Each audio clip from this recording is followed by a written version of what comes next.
Good evening, good afternoon, and good morning, depending on wherever you are watching me from. Welcome to another exciting episode of Sedat HR Digest, brought to you by Sedat Consult.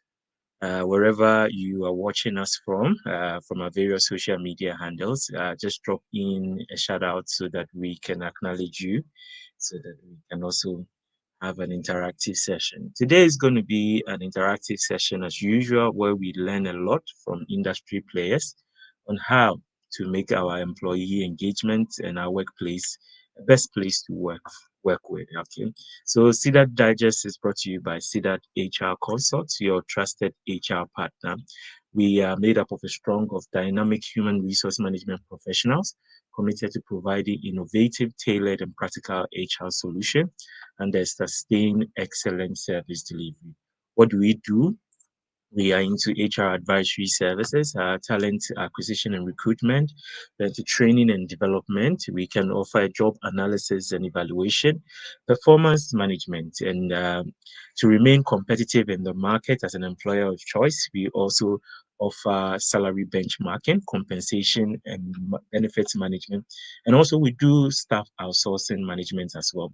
So, with all your HR needs, don't look elsewhere but call upon us, see that HR consult to do all your HR needs for you. So you can find us at Asharman Roundabout off the Michelle Camp Road near the GCB Bank.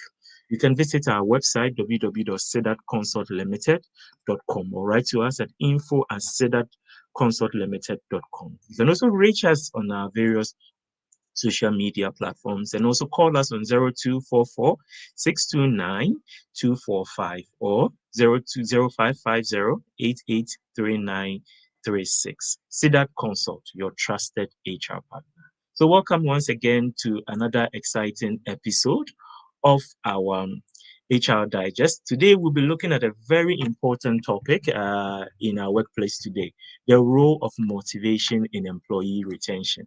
Employee retention is a key now. So today we'll have an expert talk to us regarding employee motivation, how we can motivate ourselves and also motivate our workforce so that we can enjoy the shared success at our workplace. My name is Ebenezer and I'll be your host for today. So today we have in our midst a seasoned practitioner who is already working and also likes to share his knowledge with other HR practitioners. So if you just join us on our various social media platforms, let us know where you are watching us from, your name, and give us a shout out so that we can give you a nice shout out from here. So today we are blessed to have our very own. He's not new to Sedat HR Digest. He's been one of our visitors who have been visiting us a lot, and we have been learning from him in terms of the international best practice. So we have today, we are blessed to have Zach. We normally call him Zach. Zachary Adumako. He's the HRBP for Zach. When I mention it and I make a mistake, you just prompt me where you are doing your self introduction. So it's Bongi Lodes Crook, Bongi and Lodes Crookers. He's the HRBP there. He's a big man at the top and he's doing fantastic job there. So on this note, I would say I welcome my very own Zach to join us. Zach, you're welcome. Thank you very much, Eben. Zach, you're welcome. Hi, thanks, Eben. Zach, Can you hear me? hello, Zach, can you hear me? Yes, I can hear you. Hello, Uh, Zach. Hello, Yes, can you hear me now? I can hear you. Can you hear me Okay, as well? I can clearly hear you. You're welcome once again. I know that you are not new to this this place where we share knowledge.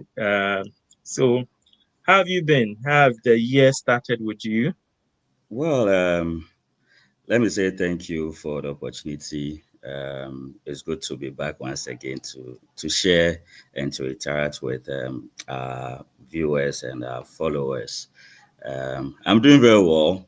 The year has started and it's moving faster than I thought. I mean, we're already in February. We all said January is the longest month, but already we've crossed it. And it means as HR practitioners or as workers or whatever we find ourselves and whatever we do, we need to, be up to speed with events happening and make sure that we are not lagging behind.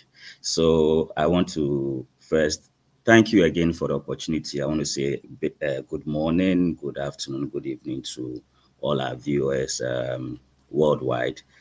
You are welcome to this afternoon session, and let's just have a good conversation. Thank you. Okay.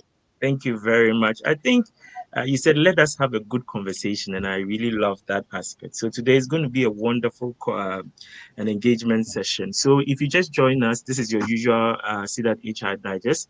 Today we'll be looking at the role of motivation in employee retention, and we are blessed to have Zach join us. And I think Zach, your organization, I think I found Yes, it difficult to always pronounce the let name. me. So if you can just tell me about your Okay. organization. So the name is Bungi, Bungi. and Bungi. So you try to mention the other name, Lourdes Scotland. Now we don't use it in as part of the organization's name. It is solely Bungi, and depending on your jurisdiction or where you are, some will pronounce it Bangi or Banj, but um, Bungi, you know, so that we don't get confused. Bunge is fine, yeah. And Okay. we are a manufacturing company based in Tema. We process shea butter for the food industry. Oh, okay, that's good to know. So we'll move on to our main discussion today. We have Nana Araba Gifty. She says, "I'm Araba for Kubase. Thank you so much for joining us. As you have joined, listen and add your questions or your comments. We'll gladly Zach will gladly answer them for you. So Zach, let's move into our discussion for tonight. We are looking at the role of motivation in employee retention. So someone who just joined us who's not an HR will ask, what is motivation in the context of a workplace? So if you can just throw more light into that, so that be Sure, okay. Ben. Thanks very much. So what is motivation? And I would say, or I would even ask, when we talk about motivation in the workplace, why should we talk about it? In any case, we are employed, and when we are employed, we get a employment contract with well-structured terms and conditions. So mine is to come and work, maybe as a sales manager, make sure that I sell 1,000 tons of products every month, and at the end of the month, I get my salary. I mean, those are the terms. So I fulfill my part of the bargain, and I will expect that the company also will pay me my salary. But then this alone will not enable us achieve our personal aspiration and even the company's objectives. And that is where motivation comes in. Even though I've been hired as a salesperson to sell, there should be something that will drive me to, make those sales. So motivation is more like a catalyst in simple terms, like a driving force that pushes employees to aspire to achieve their personal objectives and aspirations, and to help organizations as well to attain their objectives for a specified period.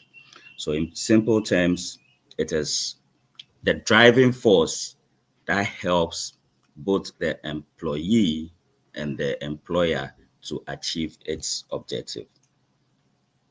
Wow, wow. I love the term today. Is the catalyst, the driving force. So Yeah.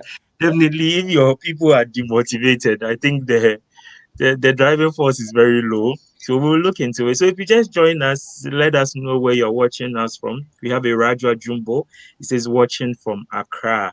So if you joined us, we are talking about the role of motivation in employee retention, which Zach has really, really expatiated that motivation is all about the catalyst or the driving force that drives employee to attaining both professional and organizational success too as well. So, Zach, what are some of the key factors that contribute to employee retention or motivation? You know that when you are motivated, there's a retention. So, I think if you can throw more light into that as well for us. Okay. So every good organization would want to keep, you know, their employees. Um, Most of the times we fail to measure the cost of hiring an employee to join a business.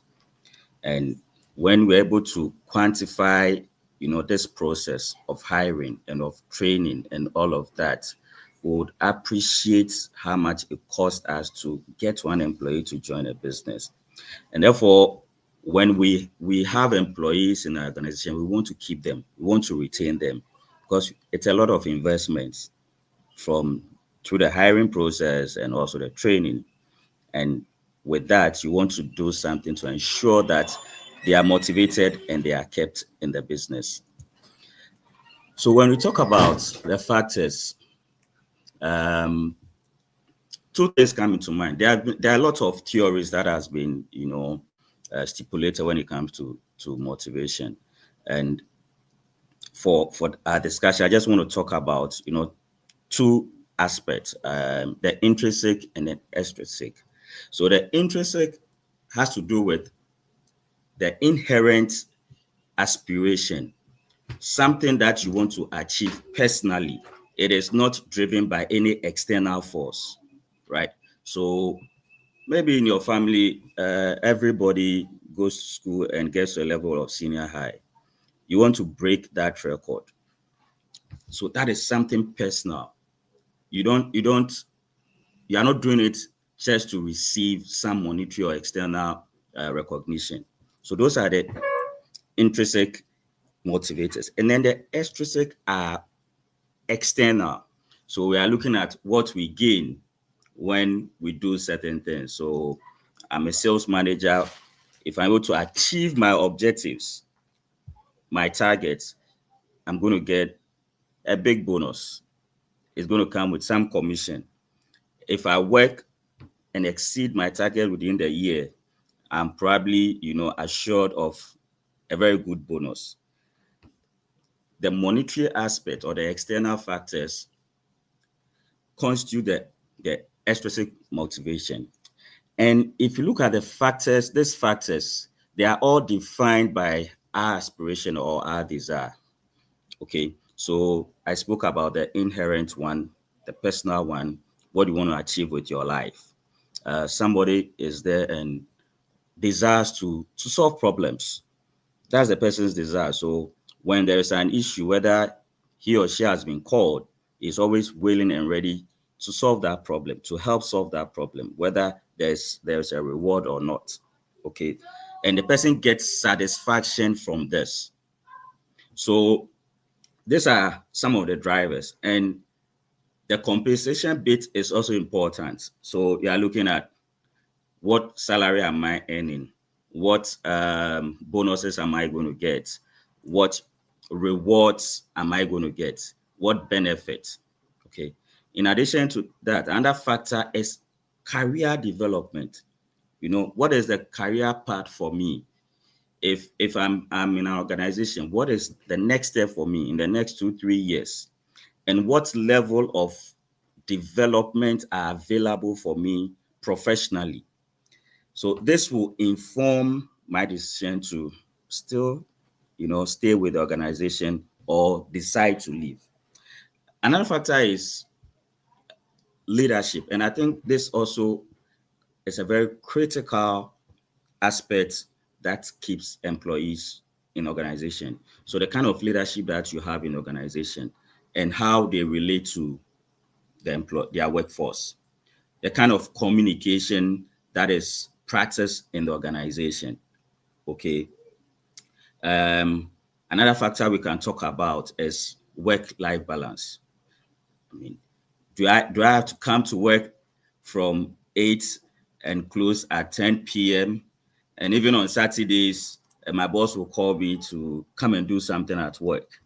So employees want to look at all of this that are presented to them in an organization to make that informed decision.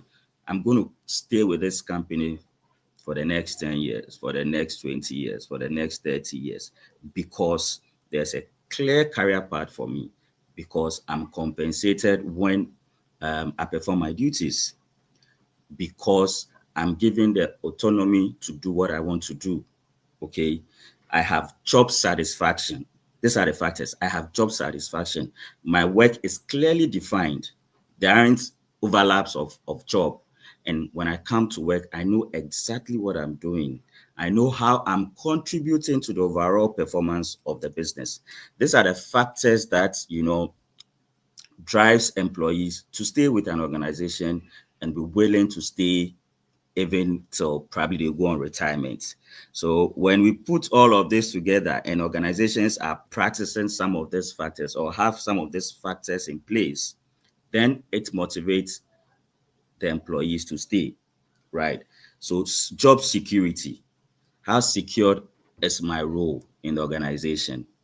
How secured is the organization itself, the sustainability of the organization. And that is why I mentioned leadership. How are the leaders managing activities of the organization to ensure that there is sustainability? I know that in the next, what, 50 years, 100 years, this company will still be there, right? Because you don't want to work in an organization where in 2, 3 years it will be folded up. So when you consider all of these factors, it helps retain employees in the organization. Thank you. Wow, wow, wow, wow. There's a lot of factors in there. But I really love the work-life balance. I think one day we would have a session regarding that. I think more Yeah, employers needs to yeah, come to terms with yeah, that. yeah. We are I shifting think into a new I think new it's realm the here. it's the new thing that employers um have to consider. I know some have considered, and there's still some more to do. COVID has taught us a lot, and today most organizations are practicing, the hybrid work system, work from home, and all of that. Some years back, you should be a manager to have a laptop, but today most organizations, yeah, most organizations, are offering laptops to everybody in the organization once your work demands it, so that you can stay at home some days to work. And it gives some flexibility to the employee to do other things. Instead of traveling in traffic for 2 hours or more, you could use that time to work, finish your work on time, have your weekends to yourself, to do other things for yourself and your family. Wow, wow, wow. We'll have an insightful discussion regarding that in some time to come. So, now let's look at staff who are really motivated and those Mm. unmotivated. We should be able to see there should be a clear behavior indicators. So, uh, Ato, welcome. You're watching us from Lashibi, and it's good to have you, senior man. I salute you. So, we want to know those who are really satisfied and those who are not motivated. There should be something that, as an HR practitioner, I think I should see so that I can work around it. If you can throw more light into such behaviors that we can see. Yes, of course. I mean, if there are two employees and one is motivated and the other isn't, you will clearly see there are behaviors like you mentioned that comes to play, which would really inform you that no, this employee is not motivated to work, and the other person is fully motivated. So one aspect to consider or to look at is, you know absenteeism, right? So if I'm motivated to work, I mean, I want to eagerly get to the office and work and be there on time. Okay. We spend most of our time at the office. So if I'm motivated to work, then every day I'm eager to move to the office, get there, do my work, close, come back home. But if I'm not motivated, getting up to go to work itself becomes an issue. So it's either I'm calling in sick because today I don't just feel like coming to work because of what my manager said the previous day. He's not really paying me any money to, and he said this about me. So I'm not coming to work today. So I'll call in sick, or I'll come, but I'll be late. and will blame it on traffic or some incident which probably did not even happen. So absenteeism, lateness, that's one of the behavior that is expressed when one is not motivated. The other behavior or success when it comes to motivation is productivity. Okay, you would see that one who is motivated translate this into productivity. The person is able to achieve his or objectives and targets. The person comes with initiatives. The person is proactive. The person always bring out some ideas to help the business to grow. But the one who is not doesn't care. Will just come and do the barest minimum that is expected. If there is something that needs to be done to probably even fast track a process, the person will not even attempt to do it. If there is a best practice, the person will not even bring it on board. Well, this is your business. You guys decide to operate it or work according to your policy. So let's just do according to the policy. So productivity would be witness from the one who is motivated, while the other person will just come and do the barest minimum. So one person is exceeding his or her target. The other person, if you are lucky, will just be meeting the target, if not even failing to meet them. Okay. There is job satisfaction for the one who is motivated. The person comes to work and the person is satisfied with what he or she is doing. The person is satisfied with the contribution that he or she is bringing to the business and can really relate to the contribution in terms of the overall achievement of the organization. But the one who is not motivated thinks, okay, whether I do A or B, it is not appreciated and it doesn't add up to anything. So the person comes and is not satisfied with whatever work he or she does. So these are some of the few factors, when you're talking about behaviors between someone who is motivated and another person who is not. Oh, wow. Thank you so much. Somebody, Elizabeth, also just added a comment to it. Said that motivated employees work with full commitment and Yeah. passion. That's very true. Passion drives everything that we do. So then now we know the behavior indicators of somebody who is motivated and someone who is not motivated. So definitely as HR, definitely once I know this, there's something I need to do to ensure that these people are motivated to deliver their best in terms of productivity. But you know that as we as HR, we know, but we are thinking for them. So there might be some time where you will think that this is what actually we can do to motivate them. Yeah. But you know that these are human. That's why we have the Yeah. human. So there are some other things that they're also thinking about. So let's look at some as an organization. We sometimes we make some common mistakes that organization makes when trying to motivate their employees. Definitely we know that this person is not motivated. They want to do it. So what are some of the common mistakes and also how can we avoid these mistakes? Thank you, Ben. So, like you said, at times in our attempt to motivate employees, we assume everyone probably is seeking one specific type of, motivation or action that will motivate them. So, I spoke about the um, intrinsic and extrinsic. So, someone is there and just looking for what money, but the other person is not really concerned about the money. The person is actually looking for a role that gives him or her satisfaction.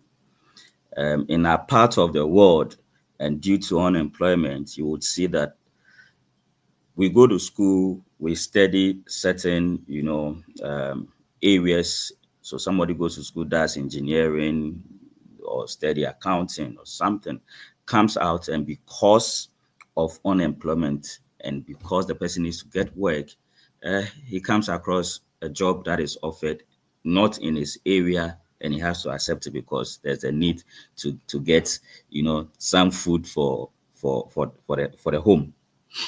So this person starts work, and maybe the person studied engineering but now find himself in a different institution.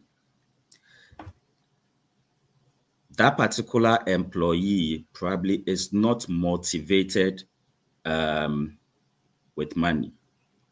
The person is seeking an opportunity to move into his or her field. So it is important that when we are designing our policies, when we are designing our structures, we consider the needs of everyone in the organization. We try to understand them and then come out with strategies that will at least meet everybody's need. So you want to check and not create a one to fit all policy for everybody. You don't get up and say, okay, for this year, we are introducing this benefit or this perk because one or two persons have made some noise about it. Someone will be there and be looking for opportunity for a career growth or professional development. Are you aware of that? So it is important that as HR, when we are thinking and reflecting about ways to motivate our employees, we go out there to seek, the overview from the entire population. And that is why it is important for us to have this engagement surveys. It gives us, a very clear indication of what employees want in the organization. So not a one size fits all approach. So you balance it.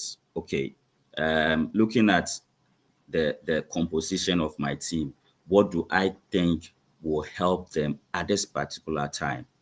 Is it introduction of what, an education subsidy, because I see these are young, employees who desire to improve themselves academically.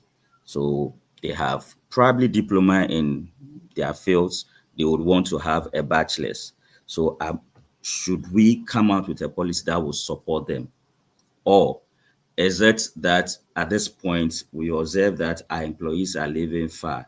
Can we support them with a certain allowance that will help them, probably get some accommodation closer to us, which will ease their traveling time?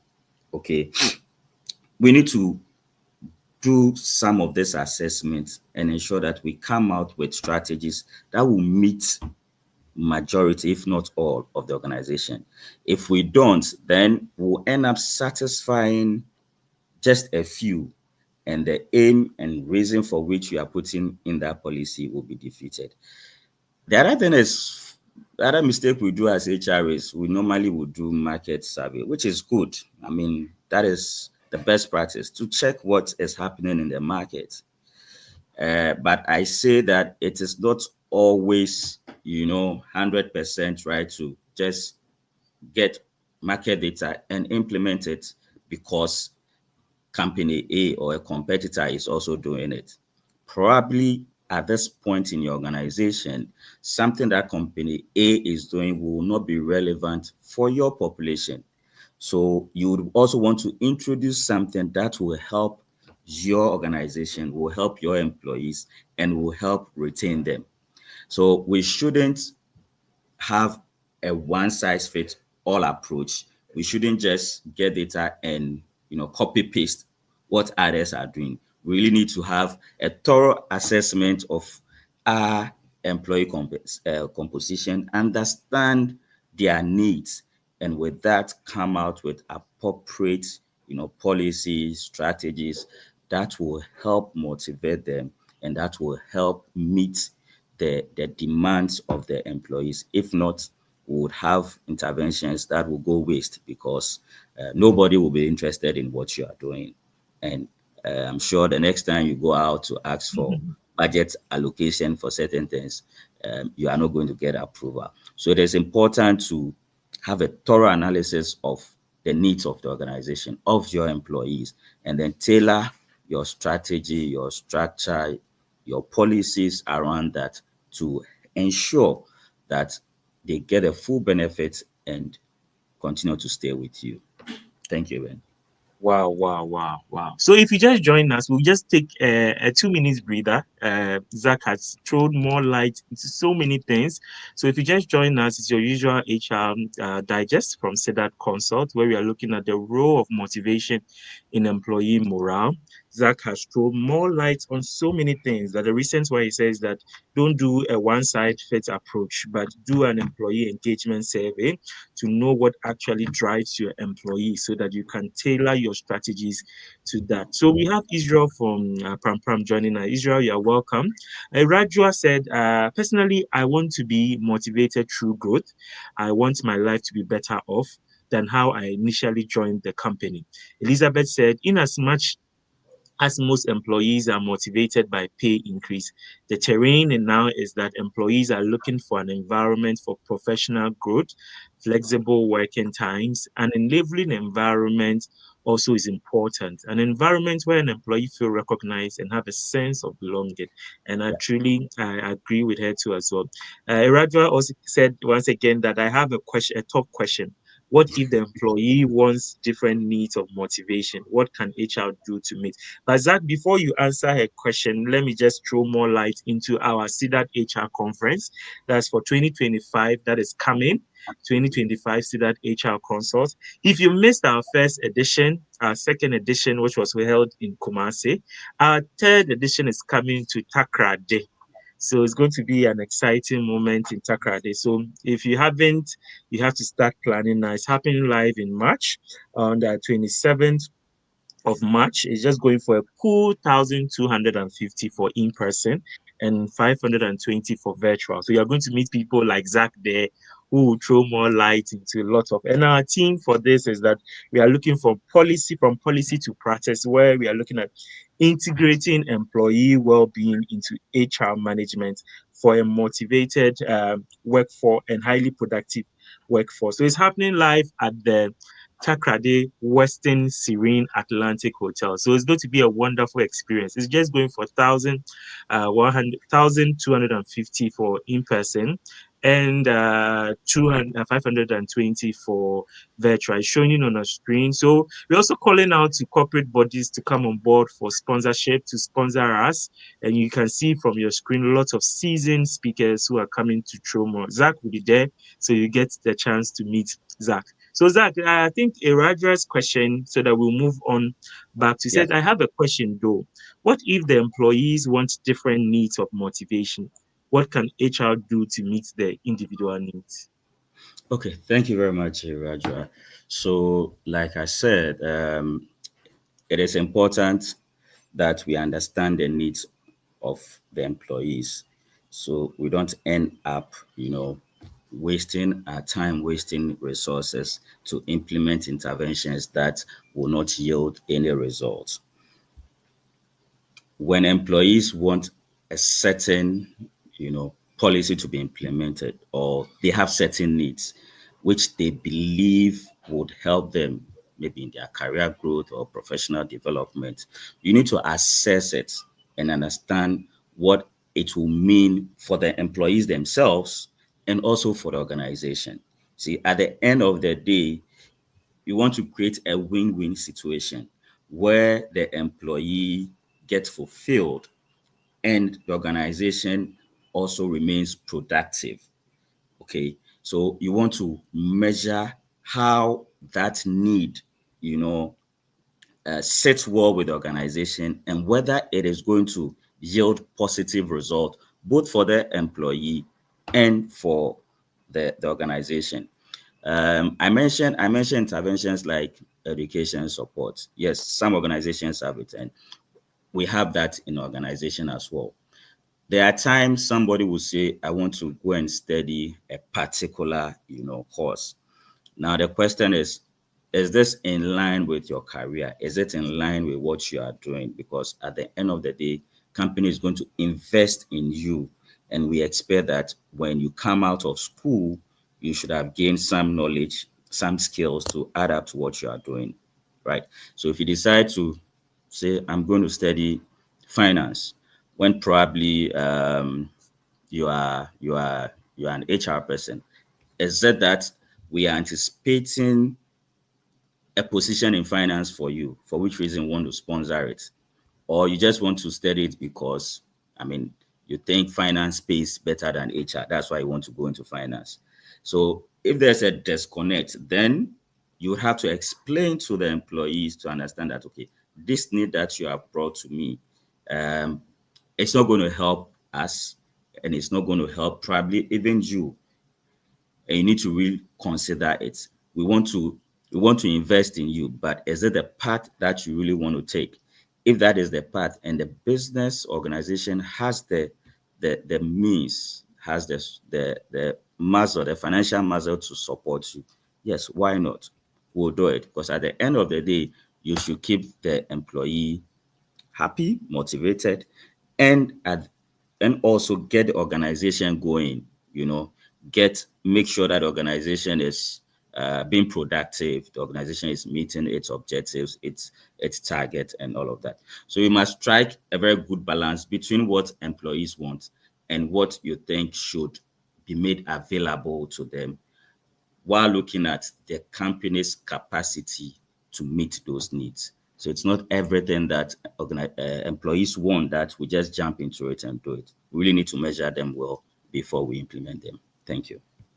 I think the last part is not everything that employee wants that we jump into it. We need to measure it and see how best we can help. Or so now, Zach. Now we've done. Let's say we've done our employee engagement survey. We Yeah. know where our employees are highly motivated. Their motivation level is tilted towards this thing. So now my question to you is that you know that now you've seen it, you want to implement all these things that they are saying. I'm driven by growth, I'm driven by rewards and all those kind of things. As an organization, are there some challenges that you are going to face when implementing this? If you can show more, like when you are implementing your motivation strategies, what are some of the common challenges that organization tends to face, and some how to overcome them? Okay. So I think what is very critical is communication. So you've done your survey, you've gotten the information, and you want to implement some interventions to motivate your employees. I think it is important that we communicate it well.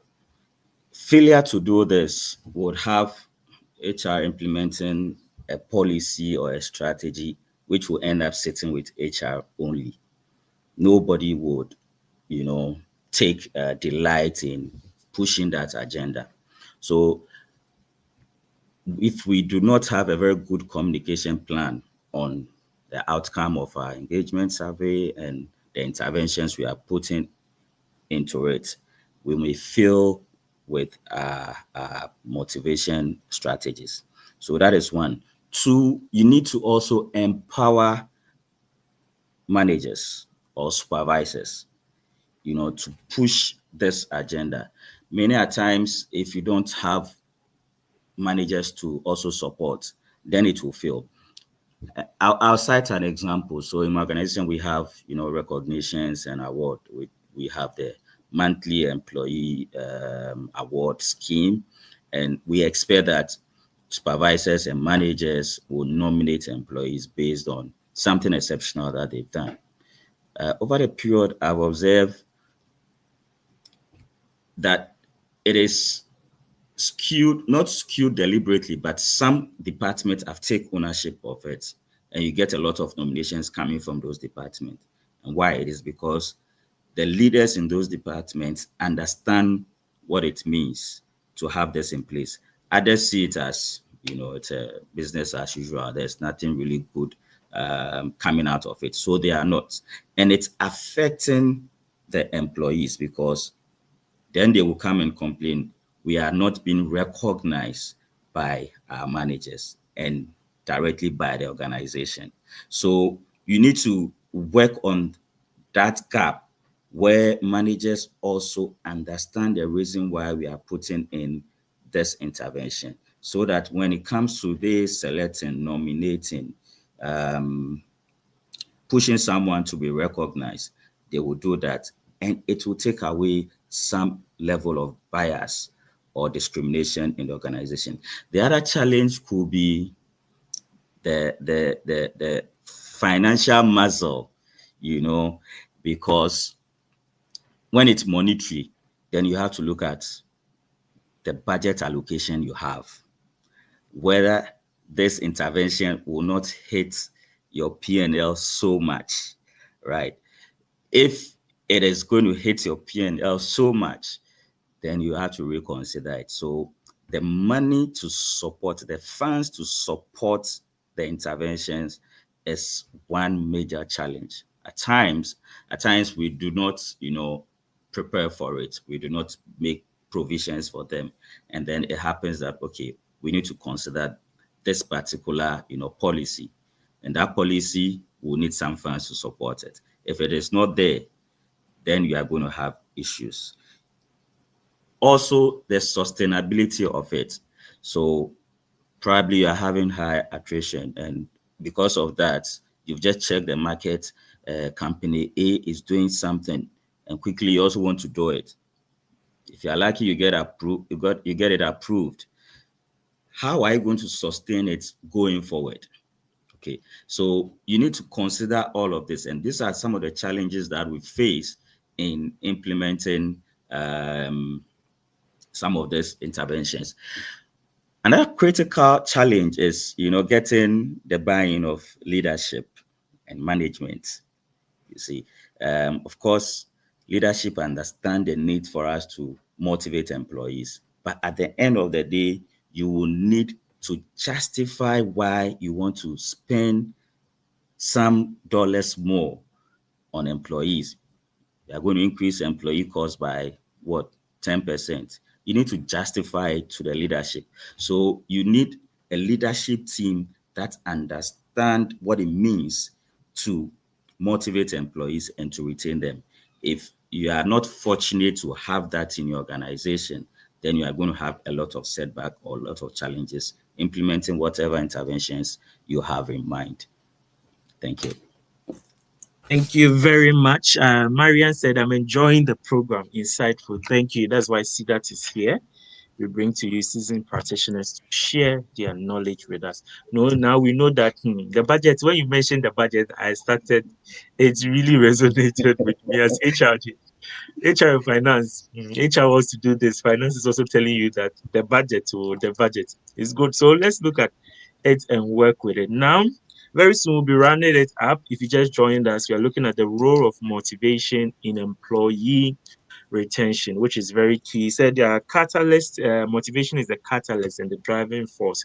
So if your driving force is down, then consider your employees unproductive to achieve your organizational success. So we want to look at now that we've been able to know what are the key motivational drivers in our organization.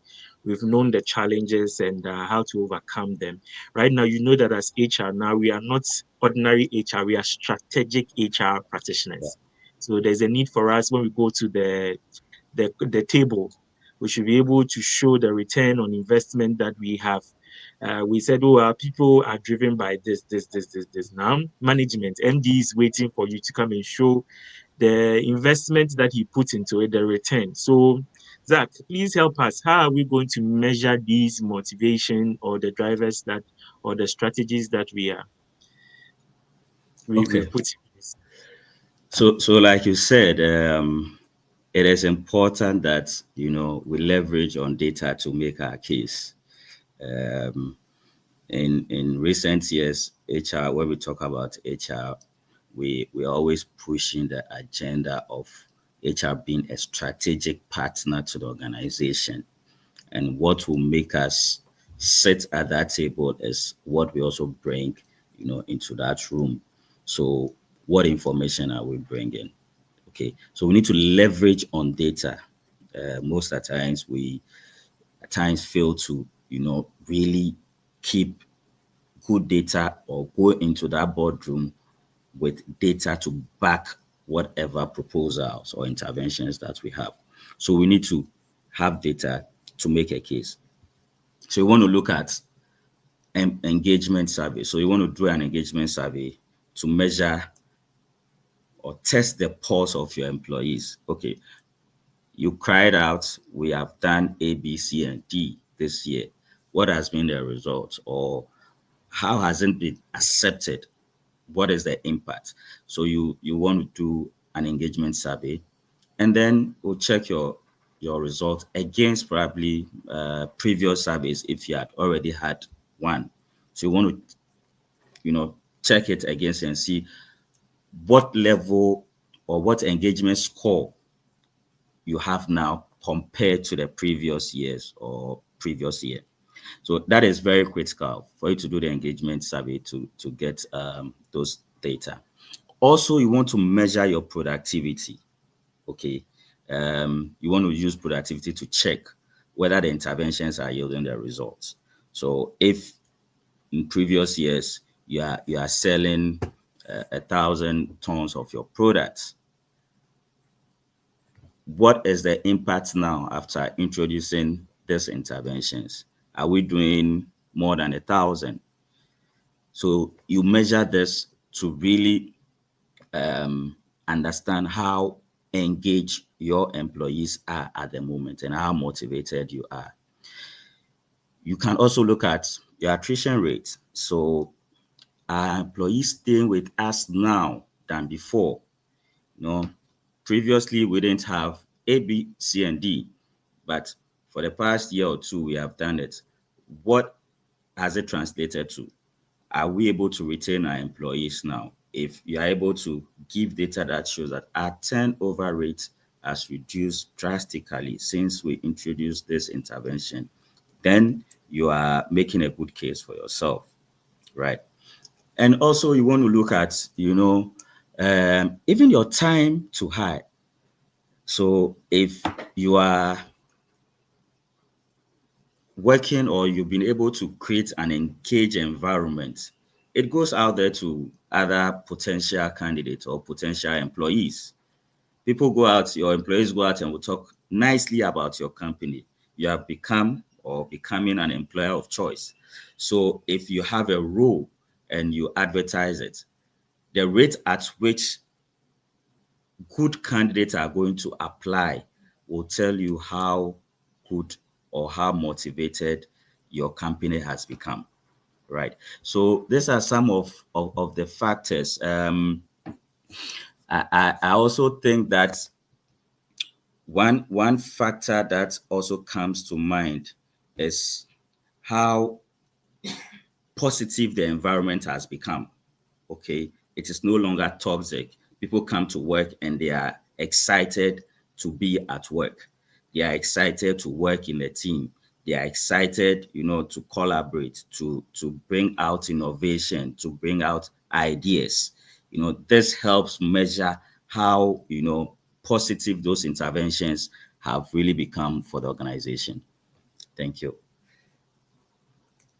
Thank you very much, Zach. It's been an insightful discussion. We'll soon draw down the curtains, but there are some few comments that have just come in, Okay. so I'll take the opportunity to. Roger said, HR and finance are like cat and fish. That one day, I agree with you.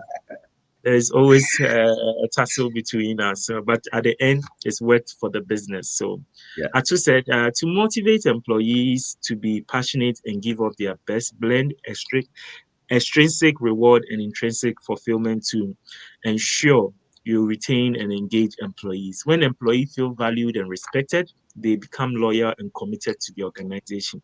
Let's create a psychological safe environment for people to thrive. The little things count. Let's not discount them. Thank you for the insight, Zach. And we have Elizabeth said you can also measure retention rate beforehand and after. That is very true. So if you joined us, you've missed a lot, but you haven't missed it. Right after this, you can just go to our various social media pages and just listen to the replay. We've talked a lot about the role of motivation in employee retention, and Zach has thrown more light on so many areas that, as a practitioner, you can imbibe them and practice them at your workplace. Before we are yet running down the curtains, so Zach, I want to ask this your final thoughts or recommendations that you do have for organizations looking to improve motivation and retention. If you have your final thought, and before it comes in, I just want to ask this question: are there any emerging trends or innovations in the field of employee motivation and retention that organizations should be aware of? Yeah, I think there are a lot of things happening. The world is evolving each and every day, and organizations and even individuals need to keep up with the changes that happens every time. So there are some few things that are happening in our workforce now. We have different composition, the millennials, the Gen Zs, and all of that. You need to come out with strategies that will help integrate the different groups in the organization. Now we are talking about technology and AI and all of that. It is important that organizations come to understand some of this, new things that are happening and introduce them in the organization. It will help, this new generation to feel comfortable working with the organizations. Um, I spoke about, flexible working or hybrid working. That is a new trend happening now. So you want to give opportunity for people to spend time at home to work instead of traveling in the traffic. Okay, we already have. I know most organizations provide medicals, but beyond that, are we seeking to help employees who may have peculiar issues? So organizations have employee assisted programs where you could call and talk to a professional if you have any issue or problem which you do not want to discuss with your HR or anybody in the organization. This helps, the employees to feel comfortable coming to work. It helps the employee to be motivated to work because they know that when I come to work or in this organization, I'm provided with avenues to operate fully to my capacity. The other thing is autonomy. At times, we are doing well and moving away from it, but employees at a point will want to have that autonomy to do their work, to deliver on their tasks and responsibility. We should build that trust and give them that space so that they come to work and they feel fulfilled, knowing that I've been able to accomplish A, B, C, and D. So these are some of the new trends. It's important that organizations look at, you know, the tech aspect, AI. We talk a lot about Chat GTP and all of that, making work easier. Some organization, in my organization, we have our own AI tool that you can log into to get some information, right? So this little things um, helps the organization to thrive. And those are the trends that we need to really consider for organizations to ensure we keep our employees motivated and keep them retained. Okay, so these are the trends. So please take notes and follow the trend. As HR, we need to be strategic in everything that we do. So Zach, it's been a Yeah. wonderful discussion. I just want you to give your final thought or recommendation for organizations looking to improve employee motivation and retention. Thank you very much, Evan. So for us as HR and for employers, it's important that we keep our employees motivated. I mean, we have no excuse not to do that. And it is meant for the benefit of the organization. It is meant for the benefit of the organization. And once we do this, it will help the organization to thrive. It is important that we maintain a positive environment. We create a culture that is all inclusive, right? There shouldn't be any form of discrimination. When you do this, you demotivate your employees and you will not attract others to join you. So let us look at our work environment, our company, our business. What are our objectives? What are the goals that we have for ourselves? What are the needs of our employees? And what can we do to make sure that we create an environment that is all inclusive? We create an environment that is rewarding. Let us ensure we provide fair and competitive remuneration to our employees. Let's have recognition schemes in place. Some people feel, or some people get excited when they do something and a manager even just says, "Oh, well done, that was a good job." The person goes home and the person is really fulfilled, right? Um, let me share this. I was on vacation during the Christmas. I came back early January and there was a DHL for me. I opened it. I was wondering what it was. And this was a branded towel all the way from, our office in Spain. And why was this sent to me? Just because I help with certain aspects of the work within the region. I wasn't expecting it. And by receiving it, it's kind of motivated me to keep on doing it and doing it more. So it is important that we have some of these policies in place, some of these things in place to recognize and appreciate employees when they do something good. You could, in a town hall meeting, just acknowledge someone for doing something good. Last year or two, I did something which I think helped us. We have invested in LinkedIn learning for our organization. So we have access to a lot of learning materials on LinkedIn, and the company has paid for it. We encourage employees to go in there to learn, to upgrade themselves. Some people took advantage and they were doing it. At one point, we just took some data to identify those who had been doing it, the number of trainings they have completed. And at a meeting, we just called them out and rewarded them with something, a token.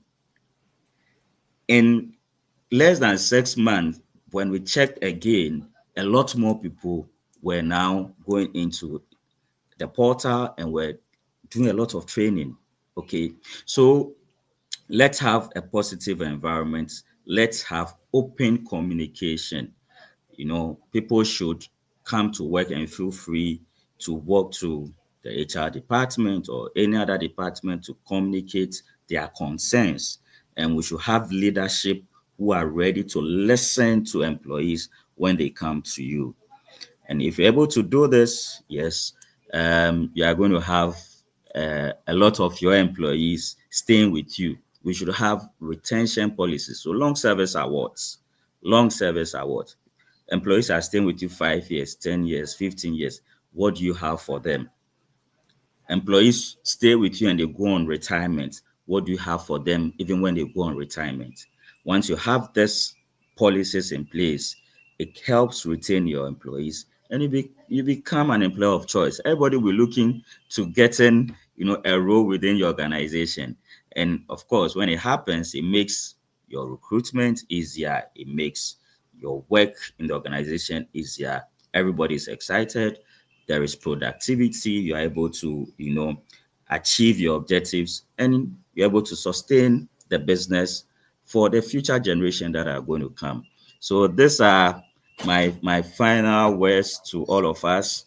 Let's as much as possible put in interventions that will help motivate our employees. Let us use data to justify the needs why we want to do A, B, C, and D, and let us seek, the support of leadership. And where it is necessary and it will not break the company, let's push to have these interventions in place so that at the end of Wow. the day, employees will be motivated and it will translate to higher productivity. Thank you once again. Wow, wow, wow, wow, wow, wow. This is a big thumbs up to you, Zach. It's been a wonderful, insightful discussion. And I really learned a lot. As you were saying, this thing that strike, let us have an environment that is inclusive and very rewarding as well. So thank you so much, Zach. It's been a wonderful time with you talking about the role of motivation in employee retention. Iraja said, wow, awesome. Thank you, sir. And I think Elizabeth also commented, we should stop micromanaging people, give them the room to learn. Yeah. We should try and start looking at automation of processes. With the emerging trend, she was talking about automation of processes, flexible work time, training and development. And Sheila from Dansuman says, great presentation, Zach. I've really learned a lot today, and I think not me alone, but everyone who joined us today. Like I said, if you came late, you have missed, but you haven't missed at all. Just go to our various social media pages. You can just replay it, and you would know what we discussed today. We had Zach from Bunge and Lodes. Yes, right. I got Bungie. it right. Bungie. Bunge and Let's put it Lodes. at Bungie. Yes, he Yeah. shared with us the role of motivation. Very soon we'll bring him back. We'll talk about work-life balance. So he should prepare himself. This is just this thing. So I'll take the opportunity to thank Zach for joining us today. Zach, we are so much grateful for the time and the knowledge that you have shared with us. Pearl says thank you. So from the Sedat team, we say a big thank you. So I just before we draw down the curtains, no, let me just make my market on my CDAT HR conference, which is coming up. So just start preparing now. Make your susun, your training and development budget. It should be part of it. Just going for a cool 1,250 at Atlantic Serene Hotel in Takoradi, where we are having the biggest HR conference in Ghana. This is the third time happening in Takoradi. So we are looking from policy to practice, where we integrate employee well-being into HR management for a motivated and highly productive workforce. So please, it's happening on Thursday, 27th March at the Takoradi Western Serene Atlantic Hotel. I will be there. Zach will be there, and the entire CDAT team will be there. So we expect you to come along whilst we learn and also network with industry practitioners. My name is Ebenezer, and I have been your host for today's session as we looked at the role of motivation. It's another working week that we are entering into. I wish you all the best, energized to do great things in our various workplaces. So on behalf of the CDAT HR Consult, SIDAT HR Digest team and SIDAT Consults Management. We say a big thank you and do enjoy your evening. Thank you very much. Bye. Thank you.